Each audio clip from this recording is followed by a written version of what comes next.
para que perdure por más maravillosas que parezca la tecnología. Ahorita está en resguardo su obra, está en resguardo todos los documentos de las investigaciones que ya había hecho o las que quedaron pendientes por publicarse, y se va a esperar un tiempo razonable para poder hacer un análisis de qué era lo que estaba pendiente, qué es lo que se puede dar continuidad y cómo se vincula a los intereses de algunos académicos especialmente o algunas otras personas de la sociedad. ¿Alguna otra pregunta? ¿Comentario? ¿Saludo? Bueno, tiene prisa el profesor Abraham y le damos las gracias por haber participado y haber hecho el esfuerzo de venir.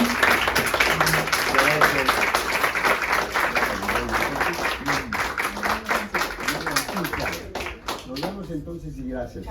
Gracias a todos. Bueno, Nacho,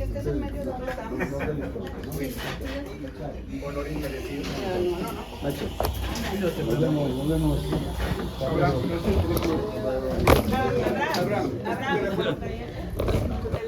¿Es tu teléfono? Ah, sí. Gracias. Pequeño detalle. Hasta luego entonces. Adiós, gracias. Nos vemos. Gracias. Enhorabuena, maestro.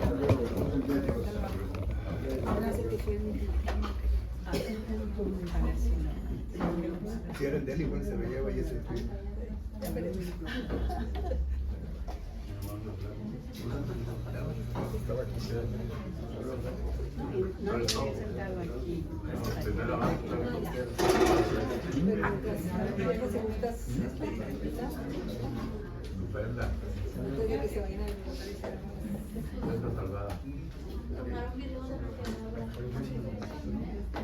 Bueno, en lo que Abraham se despide, yo voy a empezar, voy a tratar de hablar un poquito menos, porque creo que todas las personas que estamos aquí fuimos parte de la vida de Luis Lauro, nada más que en momentos, circunstancias, en que cada quien se queda con sus recuerdos, y creo que eso es lo más chido de estar aquí, ¿sí? Entonces, cuando a mí me escribe Teresa invitándome, de inmediato sentí que no era la más indicada, porque el Luis Lauro que yo conozco es el Luis Lauro que espero que ahorita puedan ustedes ver, que algunos de ustedes seguramente cuando lo vean, hay poquita gente aquí, porque la gente de sociología, nuestros maestros en términos de alumnos, aquella primera generación, de gente que ya iba con una carrera hecha, como María Elena Rodríguez, normalista, psicóloga, primera generación, zapatista hasta que se nos fue, Mauro Saldaña, trabajador del Seguro Social, un gran combatiente en términos de activismo, Héctor Viejo, un sacerdote del cual aprendimos tantas cosas. Yo ya fui tercera generación, Luis Lauro fue cuarta generación, y no porque Luis Lauro fuera más chiquito que yo, nuestra diferencia de edad eran 3 meses. Luisito los cumplirá ahora, aunque esté donde ande en la galaxia, los va a cumplir ahora el 14 de abril, y yo los cumplo en julio, o sea, yo era menor que él, consta.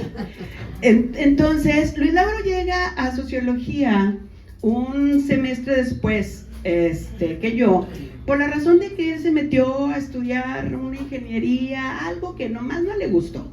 Realmente no era para él, y no por falta de inteligencia. Creo que lo que nos queda a todos clarísimo es la alta capacidad intelectual que tenía Luis. Llega a sociología y efectivamente, como nos comentó ahorita Abraham era nuestro maestro, pero Abraham muy pronto se convirtió en nuestro amigo. Abraham muy pronto se convirtió en nuestro tutor. Entonces, y su manera de convivir, siempre tan jovial, de Abraham, hacía que siendo un maestro, la posibilidad de platicar, de conversar, de debatir, estaba siempre abierta. O sea, yo aquí creo que no les voy a hablar a ustedes, porque todos ya estamos mayorcitos, e insisto, cada quien tenemos nuestros recuerdos. Yo le quiero hablar a los jóvenes que ojalá en algún momento se animen a ver este video que de esta conversación que tenemos, porque realmente ya lo dijo Abraham, o sea, somos nuestra historia en un contexto en la que tomamos decisiones acerca de qué hacer, y nuestro contexto fue ese contexto donde la universidad era una universidad abierta. No estoy hablando que fuera democrática ni de izquierda, no, simplemente el contexto obligaba a la apertura, o sea, la libertad de cátedra, la posibilidad de que la universidad fuera un resonante social, hacía que la universidad fuera un espacio seguro, como ahorita se dice, un espacio seguro para la escucha, para la solidaridad, porque ahí en nuestros salones, en la Facultad de Filosofía y Letras, pasaron a botear, pasaron a repartir volantes. ¿Quiénes? Los obreros y las obreras que la segunda mitad de los 70, que es la que nos toca a nosotros ser estudiantes de sociología, llegaban las obreras de la maquila, de confecciones y maquilas, de donde surge esa maravillosa mujer que es Maricruz Flores. Llegaron las compañeras de Gamesa y los compañeros de Gamesa que estaban en una tremenda huelga. Llegaron los de IMSA que nada más cruzaban la calle porque estaban ahí enfrente de la universidad. Esta fábrica privada de los Clarión, de la familia Clarión. Llegaban obviamente los de Fundidora, cuando empezaron ellos su lucha desde mitad de los 70, ya por el 73 más o menos, cuando empiezan a tratar de rescatar de los grupos charros las decisiones de su sindicato. Y una parte importantísima de la universidad, el sindicato era un sindicato real.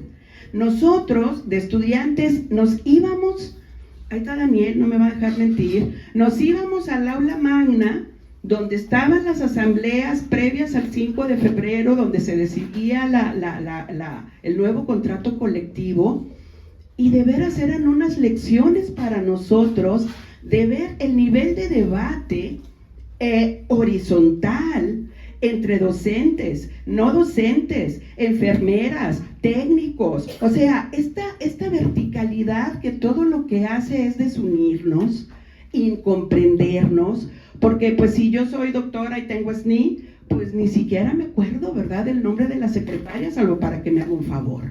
Entonces, esa verticalidad que nos ha hecho, como lo que están haciendo ahorita en términos inmobiliarios, ¿sí? Prefieren tenernos en edificios aislados, pequeñas jaulitas o garage, como dice Iván Illich, para ni siquiera conocernos, ni siquiera saber quiénes somos. Y cuando nos desarticulamos, nos volvemos débiles. Y creo que la fuerza que tuvimos en los años 70 fue justamente esa horizontalidad, donde no solamente era con los maestros y con los estudiantes, no, era con algunos de nuestros profesores, tuvimos de todo, con los obreros, a los que pudimos ir a visitar, estar con ellos, repartir volantes. Los más aventados, yo ni presumo, Daniel sí, tomaban camiones, ¿verdad?, para ir a apoyar como estudiantes un plantón, una marcha, etcétera. Esa era la universidad, esa apertura, esa posibilidad de organizarnos, esa posibilidad de conocer, comprender lo que pasaba con la clase que vive del trabajo asalariado, de la que veníamos la mayoría aparte, ¿sí? Familias proletarias que logramos llegar a la universidad pública, esa que ahorita cada vez está más privatizada, esa que ahorita está cada vez más frivolizada y desgraciadamente más inmovilizada. Es responsabilidad de todos, absolutamente.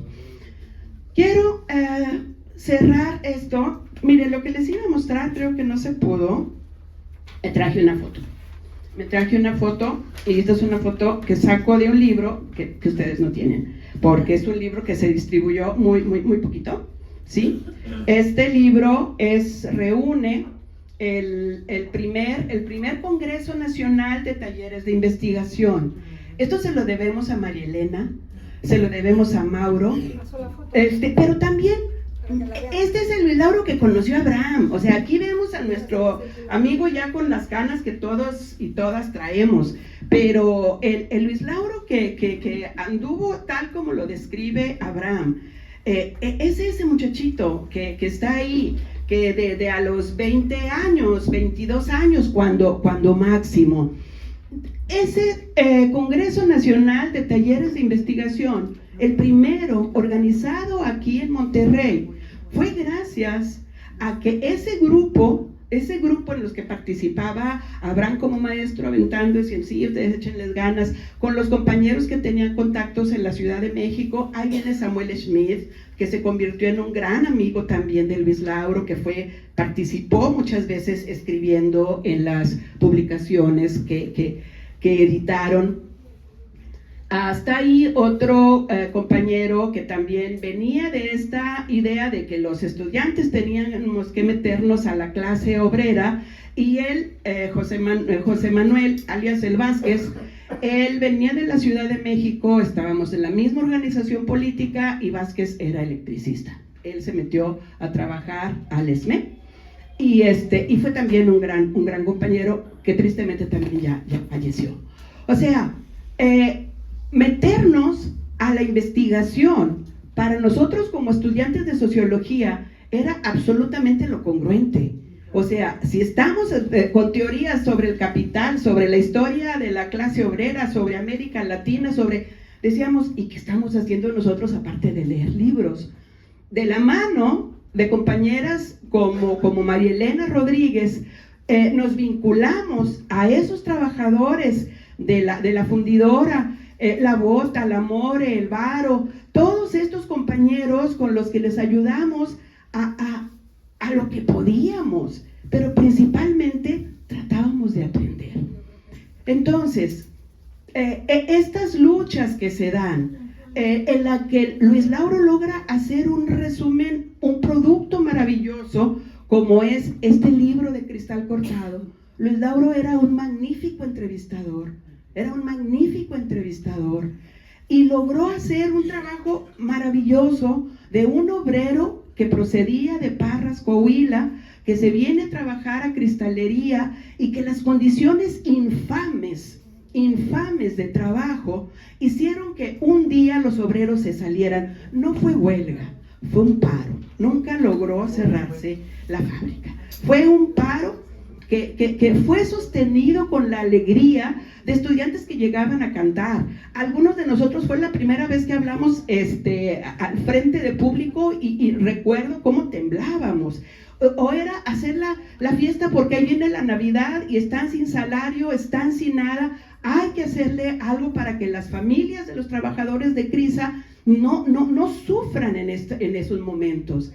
Perdimos, efectivamente, gracias a Martínez Domínguez, que llega para darle la madre a Tierra y Libertad, a los obreros de la Bimbo, a los obreros de fundidora, a los obreros de cristalería, a barrer. A eso vino ese señor. Entonces, cuando estamos aquí reunidos nosotros, a mí lo único que se me ocurre de hablar de Luis Lauro es de amistad y de congruencia. Yo tuve muchísimas diferencias con Luis Lauro, muchísimas, ¿sí? Pero había un nivel de respeto a la diferencia, que lo único que quedó prístino fue nuestro amor como amigos. Y me parece que cuando nos basamos nuestras relaciones en principios, no importa que no estemos de acuerdo, no importa, porque lo que está en medio es lo que Luis Lauro nos enseñó. O sea, esa alegría contagiante, ese gusto por comer bien, esas bohemias que no faltaran, y si no traía lana, pues alguien se la iba a pichar. O sea, esa solidaridad a prueba de lo que quisieran ustedes. Entonces, yo estoy aquí justamente para decirles que la congruencia no es una cosa tan sencilla. Pasar la vida y decir, viví como se me dio la gana, ese fue Luisito, ¿sí? Viví como se me dio la gana, trabajé a puro placer, Sí, o sea, es raro combinar placer y trabajo. Luis Lauro lo logró. Y logró hacer que aquí estemos reunidos, reunidas, recordándolo con el amor que todos sentimos por él. Gracias.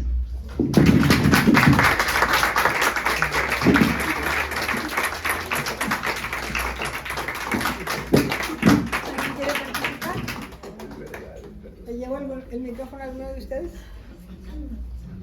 Tere, mira, era que se tenía que ir a Abraham, pues a lo mejor puede hablar él y Claro, claro, le dejamos para el final. ¿Cómo ves? Sí. Ya, ándale, ya. Ya no puedo tratar más. Por aquí traía yo Tu acordeón. papelito, sí, un acordeón que, como dijiste, Lilia querida, cuando me invitaron yo dije, pues yo qué voy a decir. Y entonces estaba un papelito ahí. Es que anda buscando el acordeón. Sí, ese. ¿Me lo das, por favor? Curiosamente, bueno, lo que pergeñé, como decimos los reporteros, tiene 3 tiempos y lo voy a tratar de intercalar con las vivencias en primera persona y en la viveza de los recuerdos, porque todo lo que se ha mencionado por parte del maestro Abraham y de la querida amiga y también maestra Lilia es verídico, es preciso. Incluso las palabras con las que acabas de terminar me dan pie para decir esta primera parte que escribí, que se llama Elegía para quien mejor elegía. Elegía para quien mejor elegía. No es un juego vano de palabras vanas. Es el espacio lúdico que le dedico a un amigo que un extraño fue solamente un instante y a quien ahora ya echo de menos. Porque ciertamente era el que mejor elegía amigos, colaboradores y socios. Lo mismo que en causas de presunta lejanía era capaz de hallar la empatía generosa que en todo hermana la vida. Y es el contexto que se acaba de mencionar. El siguiente texto es una selección del profeta de Gibran, Jalil Gibran, en donde al profeta un joven le pide que hable de la amistad. Como quiero hablar de mi amigo, de nuestro amigo, voy a leer ese fragmento que aquí transcribí. Vuestro amigo es la respuesta a vuestras necesidades. Es el campo que sembráis con amor y cosecháis con agradecimiento. Él es vuestra mesa y vuestro hogar. Acudís a Él con vuestra hambre y en busca de paz. Cuando vuestro amigo revela su pensamiento, vosotros no temáis el no en vuestra propia mente, ni retengáis el sí. Y cuando Él enmudece, vuestro corazón no cesa de escuchar el suyo, porque en la amistad todos los pensamientos, todos los deseos, todas las esperanzas nacen y se comparten con regocijo y sin alardes. Cuando os alejéis de vuestro amigo, no sintáis aflicción. Lo que en él más se ama, quizás sea más claro en su ausencia, como la montaña lo es desde la llanura para el montañés. Y no permitáis que exista interés alguno en la amistad, salvo la compenetración del espíritu, y reservad lo mejor de vosotros para el amigo. Si ha de conocer el flujo de vuestra marea, dejad que conozca también su reflujo. No busquéis al amigo para matar las horas con él. Buscadlo siempre para vivir las horas.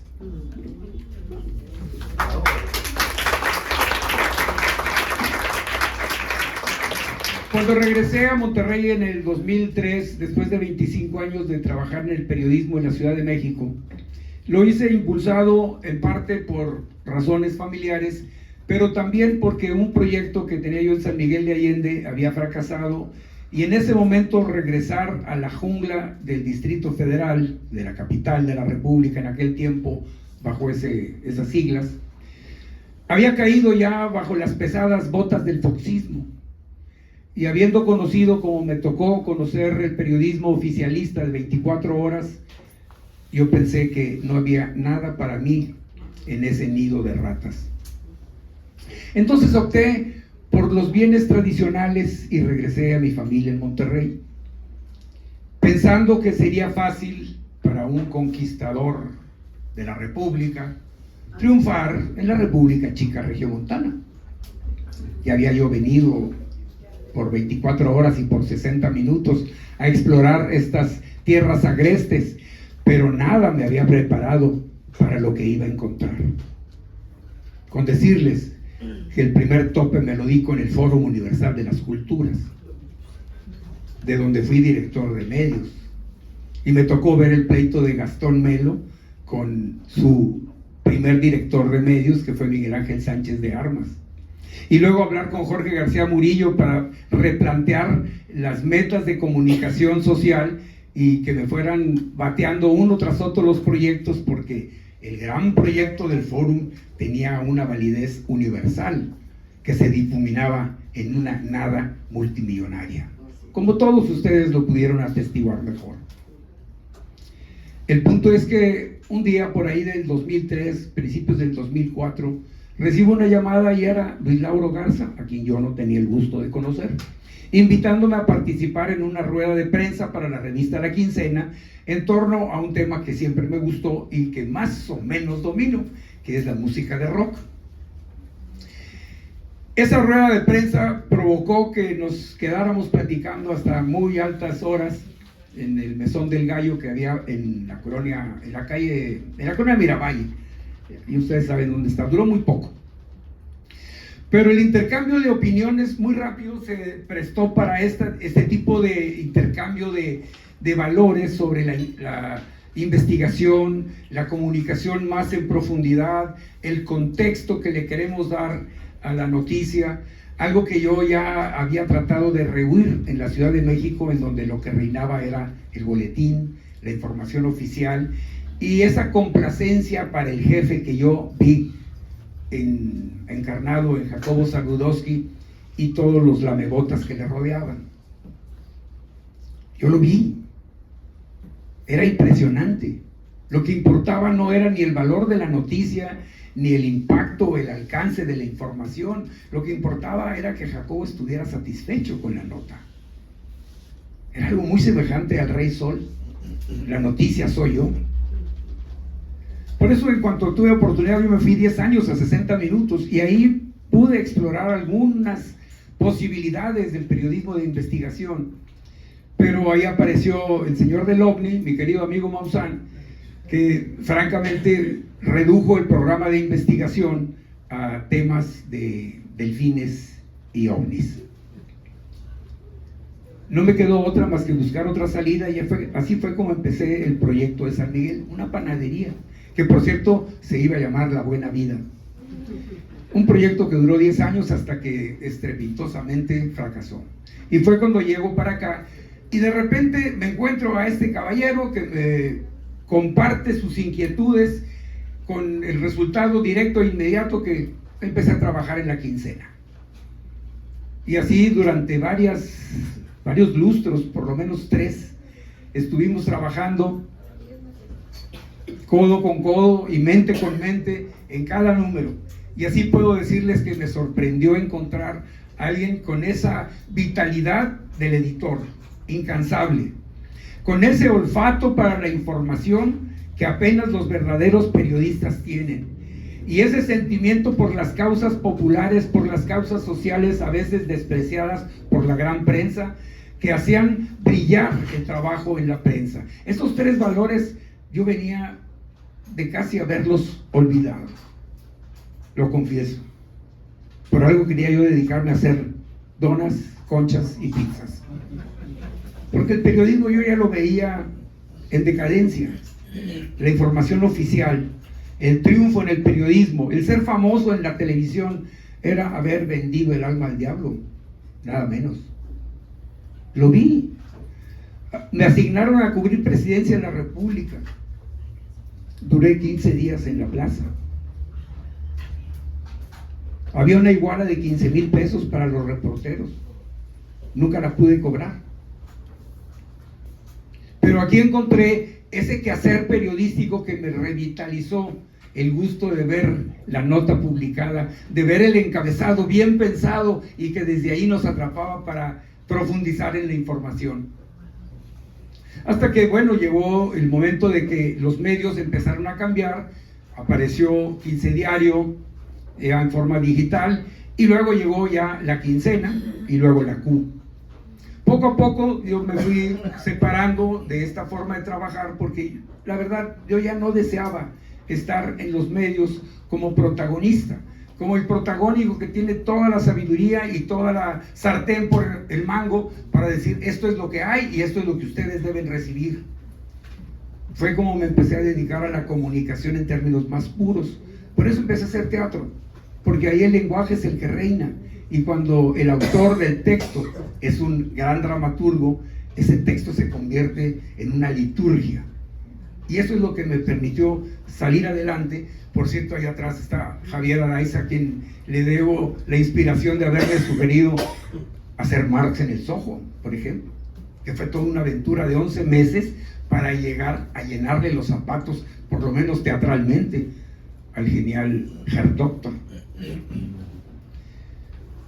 Pero todo gira en torno a la figura de este caballero, que, como bien acaba de decir Lilia, combinaba el placer, el gusto, el trabajo, la inteligencia, el talento y esa bonomía en donde todos encontrábamos nuestra parte de solaz, nuestra parte de entretenimiento, pero sobre todo nuestra parte de realización.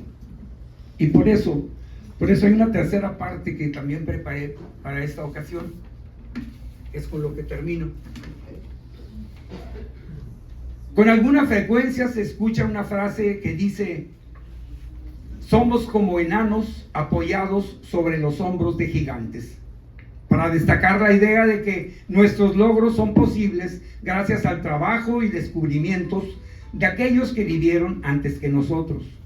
Es una metáfora que destaca la importancia de la tradición, la herencia cultural y el progreso acumulativo del conocimiento.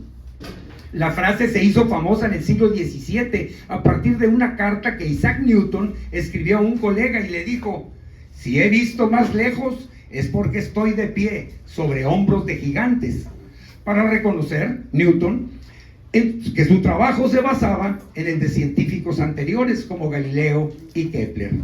Pero la idea original ya había aparecido casi 500 años antes, en pleno siglo XII, cuando un teólogo y filósofo francés de nombre Bernardo de Chartres escribió en su libro Metalogicon de 1159 estas líneas en latín que vertidas al castellano rezan así: somos como enanos a hombros de gigantes, para que podamos ver más cosas que ellos y más lejos. No porque nuestra vista sea más aguda o nuestra estatura más alta, sino porque ellos nos levantan en el aire y nos elevan con su estatura gigantesca. Y hoy, sin exagerar, quiero reconocer públicamente la gigantesca estatura de mi amigo que hoy ya he hecho de menos, Luis Lauro Garza. Muchas gracias.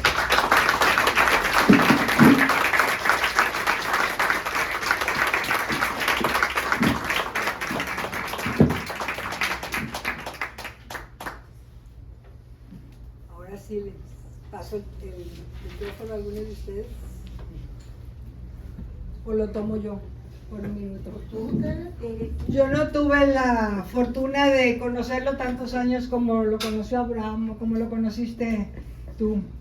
Yo lo conocí hace 30 años cuando llevó a sus niños al colegio que estaba dirigiendo, y lo volví a ver hace 12 años en la universidad, en el Diplomado de Estudios Parlamentarios, donde fue mi maestro. Después, en la FIL del Palacio de Minería, y le hicieron un reconocimiento a Luis Martín, y coincidimos los dos invitados por Luis Martín. Me dijo que si podía tomar una selfie. Yo dije, ay, qué raro, nunca me han pedido una selfie. Pues sí, tómela. Pues 3 años después, Gerardo me colaboró para presentar aquí uno de sus libros y lo invitó a él. Creo que allí nos volvimos a ver. Cuando le pregunté a qué se dedicaba, porque no tenía ni idea, me dijo, soy sociólogo, y me quedé como que en las mismas. Y le pregunté que qué haces. Dijo, pues se me quedó así viendo, yo creo que haber dicho, porque esta mujer no me conoce, qué hago y todo lo que hago.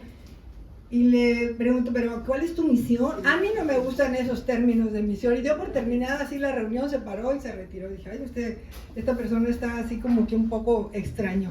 Sí era extraño, sí era diferente, sí era extraordinario, creo, ¿no? Coincido en los valores que mencionan aquí de la coherencia y los valores de presentar y darle el micrófono, dar la oportunidad y darle el micrófono a otros y saber a quién invitar para aclararnos a nosotros como sociedad qué era lo que estaba pasando. En unos 3 años le fui conociendo y en los últimos 2 meses a más profundidad. Creo que hay muchas cosas que dejó pendientes, que tenía idea de en enero reestructurar. Hay personas que ya se han manifestado en las diferentes páginas que quieren continuar porque supieron que hubo unos principios de textos para escribir, así como escribió la del cristal cortado o roto, otro sobre una persona de fundidora. Ya me había mostrado los 3 o leído los 3 primeros capítulos y estábamos transcribiendo otras cosas para ya poder organizarlo. Tenía una cantidad tremenda de tarjetas de las anotaciones que había hecho sobre Camargo y ya las tenía ordenadas para empezar en enero, ya estaban en el orden del índice que quería realizar. Tenía otra investigación que quería que hiciéramos los fines de semana y solo empezamos con 2, sobre los municipios de los 3 estados del noreste, su desarrollo cultural y las diferentes fiestas y eventos que había en ellos. Solo alcanzamos a asistir a uno de San Antonio de las Alazanas y uno más en Higueras. Entonces todo eso está de alguna manera ya clasificado, está organizado, está fundamentado como otro trabajo que quería hacer sobre el amor en Monterrey. ¿Cómo es que se ama en Monterrey? Creí que era una broma porque en la noche leíamos un texto en voz alta uno o el otro y yo dije, me está vacilando, pero bueno, le voy a seguir la corriente. No, sí era una investigación en serio y se estaba explorando estábamos explorando otros libros, pero yo pensaba que era broma hasta que vi que había hecho hasta las encuestas que iba a aplicar a diferentes sectores, en diferentes planos de la ciudad. Entonces se pensó con la familia que se guarde eso por 2 o 3 meses mientras pasan algunas otras cosas y luego se vea de ese inventario de estudios pendientes a quién se podría invitar a colaborar para culminarlos. Se tiene también pensado que de las entrevistas que hizo, muchas se puedan digitalizar para hacer pequeños compendios de por temas o por años o con una clasificación posterior que ya se les invitará a colaborar con eso. Y algunas otras ideas que han estado surgiendo, como la que creo que es muy importante, la de hacer la revista de él. Yo estaba con él cuando le hablaba a uno y a otro, cuando le habló a Edilberto Cervantes para invitarle a que escribiera un artículo. Y yo creo que ahora sería muy merecido que ahora hiciéramos la revista para él. No es necesario que levanten la mano ahorita, pero que sí se comuniquen posteriormente porque quisiéramos editarlo, ya lo hemos platicado Elisa y yo, para el 14 de abril, para el día de su cumpleaños, que esté ya lista para distribuir, por supuesto digital, pero también ya distribuirla en papel. Y no sé si estoy olvidando algún otro tema que tuviera por allí. Pues el homenaje a Asael, el homenaje a Asael que también quedó pendiente, la revista. Y la revista de la 23 de septiembre, sí, hay varios trabajos que quedaron pendientes. Otros que no tienen así como que mucha forma, pero que se le puede dar continuidad. Y pues bueno, como bien lo mencionas, está en resguardo, está siendo clasificado, porque pues todo se tuvo que cambiar de lugar. Ustedes saben que en la casa de los neobohemios, también tristemente, hasta tomé un video, muchachos. Ayer se entregó y tomé un video ya de la casa sola. Se me hizo un nudo en la garganta. Pero bueno, fue algo muy, muy crítico, porque todo fue al mismo tiempo. Todo. Y se venían muchas cosas sin planear nada, por supuesto, lo de los documentos, y rápido, y cajas aquí, cajas allá, y sin nombres, y sin nada. Haz de cuenta que fue rápido. Entonces ahorita es un trabajo increíble. Estoy leyendo y leyendo y leyendo, y esto para acá, y esto para allá, y esto para acá, y esto para allá. Pero bueno, le estamos dando forma, y pronto vamos a tener la posibilidad de invitarlos a un poquito más de Luis Lauro. El 14 de abril es nuestra meta para sacar algo. A ver si se puede. Con la ayuda de todos ustedes, por supuesto. Gracias que Luis tenía los contactos de ustedes, y vamos a estarles enviando correos o WhatsApps para ver, quien quiera colaborar con alguna anécdota o un artículo que hable de él, etc. No sabemos si va a salir con el nombre de La Quincena la revista, muchachos, porque era una empresa, Editorial La Quincena era una empresa, había otro socio, y hasta ahorita la instrucción es: se fue Luis Lauro, se fue La Quincena. El nombre, los conceptos que Luis creó se quedan así, con él, ¿verdad? No sabemos si lo vamos a sacar con ese nombre, pero de que sale, sale. Y pues por ahí los vamos a estar invitando, ¿verdad? Con los neolaurianos. Bueno, es todo. ¿Tu nombre, por favor? Jesús David Morales, de sus órdenes. Pues yo soy invitado, colado. Realmente yo nunca conocí a Luis Lauro. Es la primera vez que oigo mencionar de él. Mi Rosita me invitó: oye, hay un homenaje a Luis Lauro. Bueno, pues vamos, ¿verdad? Si tú me dices, bueno. Yo habitualmente obedezco, ¿no? Con una mirada fea tengo, no necesito que sea más. Mi formación es alrededor de la segunda mitad de los 60s y la primera de los 70s, cuando estaba aquello de la Liga Comunista 23 de septiembre. Yo llegué a visitar Tierra y Libertad cuando estaba en Palitos y Lonitas y muchas ideas. Le platiqué a mi papá y me dijo: si vuelves a ir te pongo una golpiza que no te vas a ver. Ok, perfecto. Eso fue como en el 65, 66 por ahí. Y luego ya me empecé a enterar de algunas cosas de la Liga Comunista. Me enteré que me trajeron en chismes. 15 años después me di cuenta de cómo había estado lo del chisme, porque mi mamá me dijo que andas de revoltoso. Que mamá, yo soy un alumno dedicado en la escuela de medicina, y así he estado toda mi vida. Ahora me vengo dando cuenta de que hay muchos gigantes encima de quienes podemos viajar.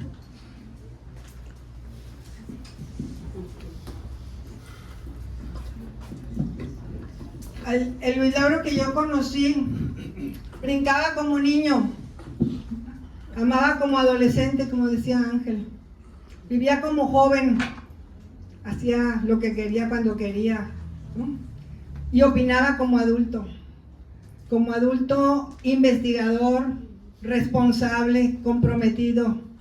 Le brindaba el micrófono a la otra persona sin ninguna instrucción ni cortapisas.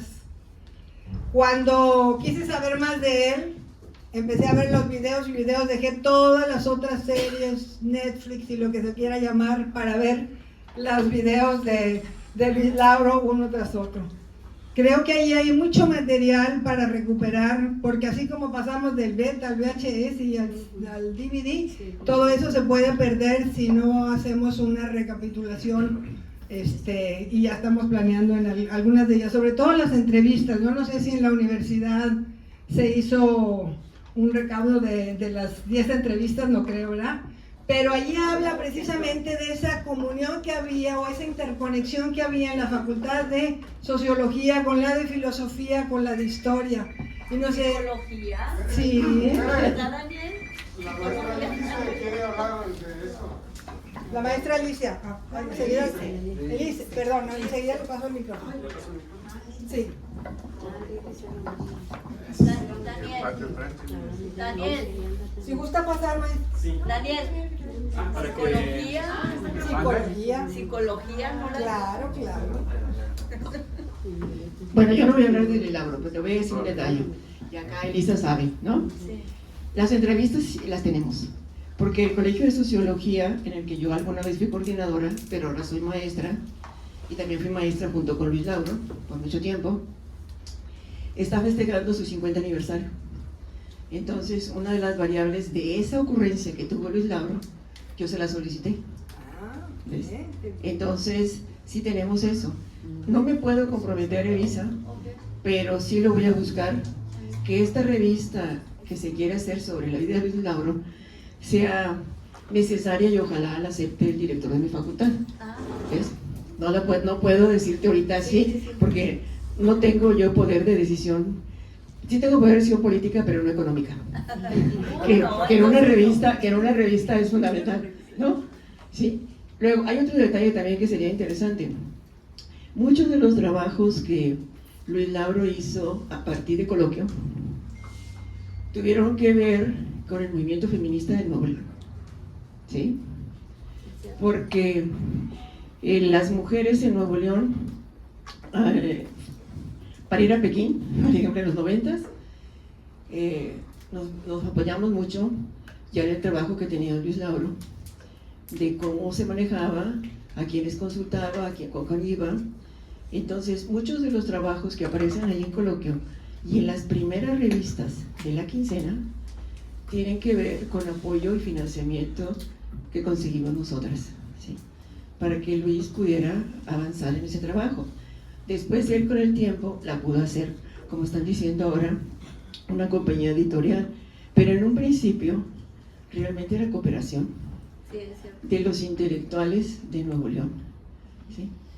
La ventaja que teníamos con Luis Lauro es que él se sonreía y le tocaba puertas a todo el mundo, ¿sí?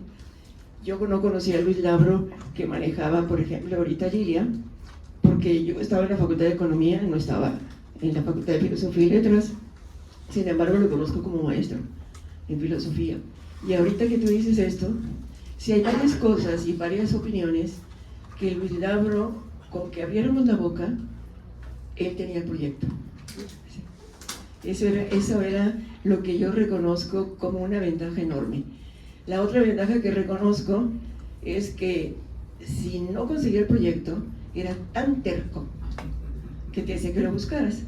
Por eso yo ahorita les digo, no está Luis Lauro, pero me estás tirando las patas, y me dice, sé terca, porque este proyecto de hacer revistas de la quincena como temáticas resulta importantísimo para la historia de Nuevo León.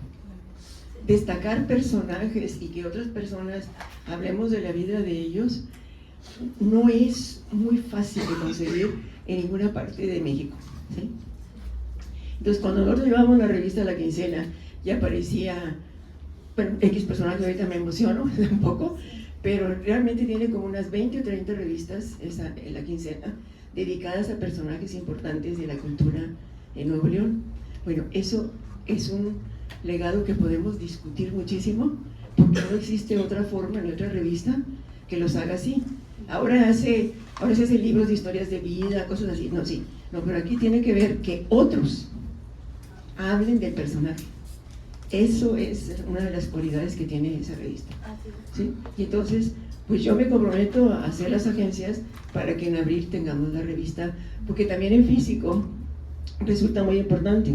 Y le voy a decir un detalle que no sé qué está pasando, pero nosotros vemos en los jóvenes como si nomás estuvieran pegados a la computadora o al celular, ¿sí? Pues yo tengo 2 semestres en la Facultad de Filosofía y Letras en que los alumnos piden libros o piden revistas o quieren sacar fotocopias. Entonces andan ya buscando dónde consiguen más barato las fotocopias. Me ha sorprendido, ¿eh? Este semestre en especial yo pedí como 20 libros a la biblioteca de la facultad porque los alumnos quieren ver los libros. Entonces les digo, la revista puede ser electrónica, pero sería muy bueno para el homenaje que ustedes planean que fuera en papel. Sí, definitivamente. Gracias. Muchas gracias, creo que la debía haber invitado acá, pero sé que va a haber unos otros momentos Un para comentario que participar. nada más. ¿Sí? Perdón. Bueno, Para un cerrar esto y luego... Un comentario nada más, muchachos, hablando de libros. Toda la biblioteca de Luis, que eran casi 1000 libros, y todos los tomos de las revistas La Quincena que tenía en su casa, se donaron a la biblioteca de la Universidad Emiliano Zapata en Tierra y Libertad. Para que sepan, allá fue a dar todo ese legado, así intacto como estaba. Y los libreros también. Los donamos. Bueno, yo no. La esposa de Luis, la familia de Luis. Gracias. Antes de pasar el micrófono, me gustaría avisar. Ahora que se está mencionando el asunto de la conservación de los materiales, hubo un tiempo en que la distribución de la revista era realmente problemática. Tratamos incluso, y un tiempecito estuvo en Sanborns, pero era muy difícil realmente hacerla circular. Aquí traigo unos 40 ejemplares de los primeros números, que pues son para regalar. Quien quiera tener testimonios de esto que se está diciendo, aquí están para que, pues, quien quiera conservar estos ejemplares que son el testimonio vivo, se podría decir, de esto que se ha platicado y que se ha planteado aquí. Aquí están para quien desee, son alrededor de 40 ejemplares, hay cosas del 68, del Fórum, algunas semblanzas de personajes, como se acaba de decir.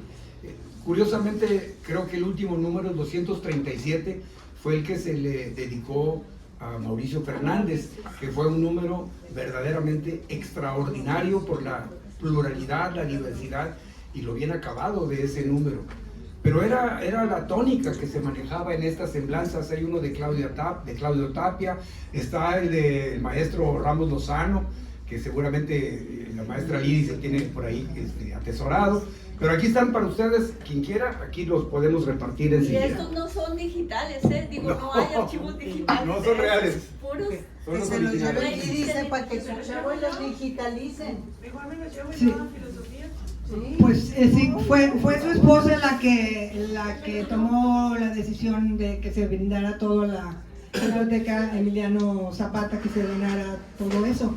Esto es propiedad de Esto es de Alfonso Sí, esto- y viene a son compartirlos, fotografías, ¿sí? sí, sí, Y viene totalmente. a compartirlos. Y los otros Yo los tengo mi podrán propia ver. colección. Es que el estudiantado puede digitalizarlos. Perdón, compañero. Sí, ya. Ahora pues. Sí, muchas gracias. Bueno, pues yo felicito el que estemos todos nosotros aquí reunidos en torno a la memoria viva de nuestro querido Luis. Pues bueno, cada uno tiene sus recuerdos y cada uno tiene sus dolores. El dolor que yo tengo por la ausencia de Luis Lauro es profundo. Y no creo que nada, ni nadie, ni nada vaya a llenar ese dolor.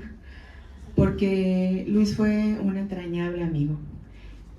Por ello mismo y bueno, por cómo iniciamos, porque yo solamente colaboré en 2 números en La Quincena, no obstante que él me decía participa, y nunca lo accedía por el respeto a las plumas que ahí había. Entonces yo le decía, no, yo no estoy a la altura de la investigación y del conocimiento de todos los colaboradores. Al final de cuentas, yo en La Quincena fui quien colaboró en la parte de comunicación, porque me toca hacer la agencia de comunicación desde la cual surge La Quincena. Y tuve 2 participaciones, una en el aniversario número 15 de la revista, donde curiosamente narro cómo conozco a Luis, porque yo en aquel tiempo trabajaba en la Capilla Alfonsina y era una biblioteca llena de libros, pero ausente de bibliotecarios, ¿verdad? Entonces, o de consultores, más bien dicho. Y Luis era uno de ellos. Luis iba prácticamente a diario. Entonces nos saludábamos, aparte de que luego resultó pues que conocí a mi papá, que era de izquierda que conocí a mi jefe, que era Celso Garza, y bueno, se fueron tejiendo nuestras historias. Y yo en la participación mía de los 15 años, narro en un tema que tiene que ver con él, y luego me invita a este número de Mauricio Fernández. Curiosamente yo encuentro en mi archivo las fotografías originales del evento que hicimos para presentar el primer número de la quincena en un tiempo en el que había elecciones, y precisamente Mauricio Fernández era uno de los candidatos. Entonces, incluso yo le di las fotografías y le dije, te las presto. Y me acuerdo que se las di, porque me dijo, mándamelas. Me dije, no me digas, si estamos a 2 cuadras, ven tú. Y total vino, y le dije, oye, no le pongas ahí los dedos de Lauro, si están bien, súper bonitos. Y bueno, estuvimos ahí, dijo, te las voy a cuidar, hombre, ahí nada más, bueno, se quedó con las fotos. Afortunadamente no le di la portada, porque tengo la portada original. Pero lo que voy es a lo siguiente, habiendo sido yo, pues su socia, porque los primeros 100 números de la revista salieron desde la agencia que yo dirigía, genial, y que todavía es mi razón social. Yo diría que si bien es cierto que hay la posibilidad de que lo saque la revista impresa, porque yo insisto, y aunque sea yo la única que tenga que sacarlo, la revista va a salir impresa, como salió el primer número de la revista consiguiendo yo un patrocinio para la misma. La revista tiene que ser impresa, pero a ver, compañeras y compañeras, todos lo hacíamos en colectivo. Todo lo que Luis Lauro hizo se dignifica en la colectividad. Entonces, si no hubiese una institución que avale, que bien lo merece, el aval de una revista impresa, estamos todos nosotros para poner en colectivo un fondo que haga que ese número sea. Y mucho me gustaría que ese socio entienda que es bien cierto que si deciden que la quincena termina con Luis Lauro, pero termine en el último número honrando a Luis Lauro, ¿verdad? Nosotros propusimos a este. Bueno, si tendremos que hacerle una petición por escrito, no sé, ¿verdad? Pero yo creo que tiene que haber un último número, si así fuese, de la quincena en memoria a Luis Lauro, donde cada uno narremos el amor que le tenemos y el reconocimiento. Y no necesitaremos que ninguna institución, en última, yo agradecería que así fuera, pero si no, somos muchos amigos dispuestos a colaborar para que ese número no solamente quede en línea, sino quede impreso como fue el sueño de siempre de Luis Lauro. E incluso yo me atrevería a decir que fuera en el formato original en el que fue pensado. En fin, Tere, no quiero dejar pasar de decir, como amiga profunda que fui de Luis, pues lo veo bienaventurado que ha sido que tú aparezcas en su vida. Quiero reconocer públicamente, Luis Lauro siempre hablaba del poliamor, ¿verdad? Todo el mundo sufrimos de su teoría poliamorosa. Él fue un buscador comprometido con eso, ¿verdad? Pero al final de su vida, ahora sí lo podemos decir así, se encuentra con Tere. Y mira, Tere, el amor tan grande que tú le estás profesando a nuestro querido Luis. Yo quiero reconocerte eso aquí, y me congratula que seas tú, con el temple que tienes, con la formación que tienes, porque creo que vas a ser el eje de que este legado que te preocupa que trascienda llegue a buena meta. Conmigo cuentas, y estoy segura que con todos aquí en colectivo también. Gracias, gracias a todos.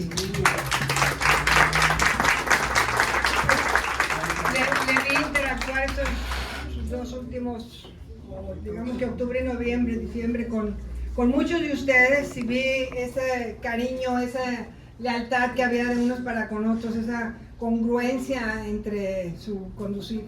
Y me tocó en ese evento de Colombia, que fuimos al Congreso de la Sociedad de Estudios Electorales, que entrevistaba a 5 personas por día y les hacía preguntas pertinentes y al mismo tiempo estaba haciendo llamadas para conseguir quienes escribieran para la revista de Mauricio, y revisando los envíos que hacían, porque el jueves había que mandar la revista digital, todo eso en medio de todo lo que estaba pasando, pero con una calma, con una paz, con un tiempo para comer, para platicar con los amigos. Nunca le vi que se apurara o se estresara. Disfrutó muchísimo de esos meses, y vamos a ver qué nos tenía por decir Elisa. No, hablando de las fotos, Sí. Estoy clasificando también, algunas estaban en sobre con el nombre de la persona. Así es, es un sobre amarillo Sí. y dice Abraham Nuncio. Sí, bueno, hay varios sobres y yo las estoy separando en una caja especial. Mi primer comentario a Alicia fue regresárselas a sus dueños, ¿verdad? Hay fotografías que el dueño es Aristeo Jiménez y otras personas. Entonces, y hay unas tuyas, etc. ¿Están bien cuidadas? Gracias. No se fueron a nada, se fue a la basura. No me lo muevan. Todo por acá. Entonces, sí, lo tenía todo muy cuidado, muy ordenado. Muy meticuloso. Meticuloso. Solamente que ahorita está desordenado porque todo fue sacado y metido en cajas sin ningún orden. Sí, y al final si se perdió, no me importa, son anécdotas, Sí. pero al final de cuentas así termina, ¿no? De que yo le doy estas fotografías del primer evento de nuestro primer número de revista. Qué bonito. Por eso son especialmente, y además están impecables. Son unas fotos que yo le dije, oye, no le pongan los dedos ahí. No, le dije, porque no son tuyas, me las vas a regresar. Pero se las di todas, ¿verdad? Y se las llevó. Pues todos los documentos están en buenas manos de Lisa en su hogar y los libros en la biblioteca. Habrá que reunir porque para algunas de las investigaciones se necesitan algunos de los libros que están, y ahorita se desvinculó eso, pero esperamos que se pueda reorganizar para cuando estén. Y realmente yo desde que lo llevé a urgencias del hospital ya no lo volví a ver hasta que me dijeron que podía ir a despedirme. Entonces, bueno, ¿qué más le quisiera decir? A lo mejor es por eso mi afán de recuperar esa comida, como dice él, esa intelectualidad, ese desarrollo intelectual que tuvo a partir también de muchos de ustedes, porque él recibía información de todos ustedes. Sabían que había que ser pertinente, nada de memes y babosadas, que fuera una información que le fuera a ser útil para el trabajo que hacía. Entonces todo el día, verlo en el teléfono no es como ver a un adolescente perdiendo el tiempo, era ver que estaba revisando muchas cosas. Y coordinando. Y Coordinando, todo, eventos, números de revistas, la vida misma. Todo al tiempo. Y entonces, aunque haya tenido que ser como brusca la entrega, sí tenía muy organizada esa información, por eso es que pues tomará 3 o a lo mejor más meses en poder sentarse para hacer un inventario cuidadoso. Le ando poniendo la cola al burro. Excelente. ¿Alguien más por allí? Yo quiero hacer una invitación, porque creo que ya nos vamos a andar viendo, ¿verdad? Sí. Bueno, la foto que por ahí está, yo se la pasé a Tere, como Tratamos de digital, ponerla, sí, no importa. Nada más estaba recordando, es que fue 1978, o sea, teníamos 20 años, ¿sí? Era el movimiento de Crisa, estábamos en eso. Y, o sea, nosotros aprendimos a investigar y a hacer. Y pues en eso nuestros caminos se separaron un poco, pero ambos seguimos investigando y haciendo. Les quiero invitar para este próximo mayo, que se cumplen los 40 años del cierre de Fundidora, en el que vamos a hacer, el 9 de mayo se cumple estos 40 años, y ya tenemos espacios asegurados en el Museo de Historia Mexicana, en la misma escuela Adolfo Prieto, para que nuestra colega y amiga Edna Ovalle, especialista en historia oral y de historia de la cultura obrera en Monterrey y particularmente de Fundidora, nos den unas charlas. Vamos a hacer una mesa testimonial de exobreros de Fundidora y esperamos, ahí les pido toda su energía para que se nos haga, que sí se publique para mayo el libro que es el resultado de una convocatoria sobre crónica obrera, recordando el aporte de Esteban Ovalle Carrión, conocido como el cronista de Fundidora, que escribió 3 libros acerca de Fundidora, sobre todo de los trabajadores, Entonces, de este certamen, aquí está Jesús, que su papá fue trabajador de fundidora y su texto, unas anécdotas muy simpáticas, fueron seleccionadas. O sea, recibimos trabajos realmente maravillosos, pero de las plumas de los ex trabajadores, de hijas, hijos de ex trabajadores, de obreras. Entonces, está en proceso ese libro, y esperamos que ojalá que Jesús también nos brinde el espacio para presentarlo, pero les estaremos haciendo llegar la invitación para que estén presentes, para que hagan sus aportaciones, y que sigo creyendo que la coherencia es lo que nos puede mantener juntos y juntas. Están invitados, invitadas a darle continuidad a la acción. Creo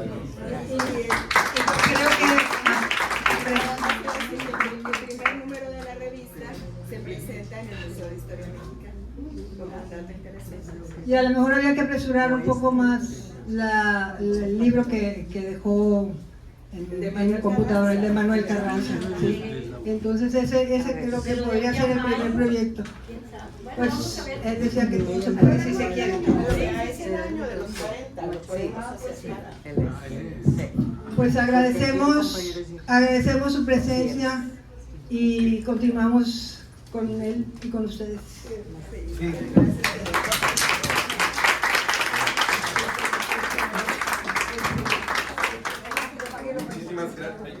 Muchísimo rápido, muchas gracias por acompañarnos a todas, a todos.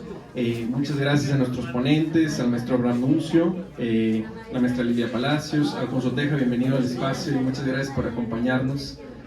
María Teresa Martínez, gracias por hacer de este evento posible, y también Elisa Marroquín, que hicieron de este evento posible. Creo que este es un testimonio de todas las vidas que tocó Luis Lauro. Aquí lo que hicimos mucho desde que abrimos el espacio, nos invitó a promoverlo. Entonces, siempre con esa apertura. Muchas gracias por acompañarnos. Si se quieren quedar aquí un ratito, vamos a estar aquí en punto y coma, y por supuesto que nos ponemos de acuerdo.